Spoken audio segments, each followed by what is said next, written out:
இலங்கையில் நடைபெற்ற மனித உரிமை மீறல் குறித்து விசாரிக்க வருகை தர இருக்கும் ஐநா விசாரணை குழுவிற்கு அனுமதி அளித்து விசாரணை முழுமையாக நடைபெற மத்திய அரசு நடவடிக்கை எடுக்க வேண்டும் என்று முன்னாள் மத்திய அமைச்சர் ஜி.கே. வாசன் வலியுறுத்தியுள்ளார். அவர் விடுத்துள்ள அறிக்கையில் இதனை தெரிவித்துள்ளார்.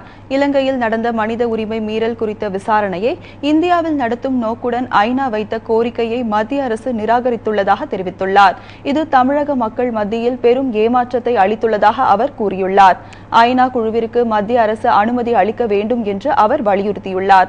கடந்த காங்கிரஸ் அரசின் முயற்சியால் இருநாட்டு மீனவர் பிரதிநிதிகளும் இருமுறை பேச்சுவார்த்தை நடத்தியதை சுட்டிக்காட்டியுள்ள வாசன், மீண்டும் பேச்சுவார்த்தை தொடங்கி அதன் மூலம் தீர்வு காண நடவடிக்கை எடுக்க வேண்டும் என்று கோரிக்கை விடுத்துள்ளார்.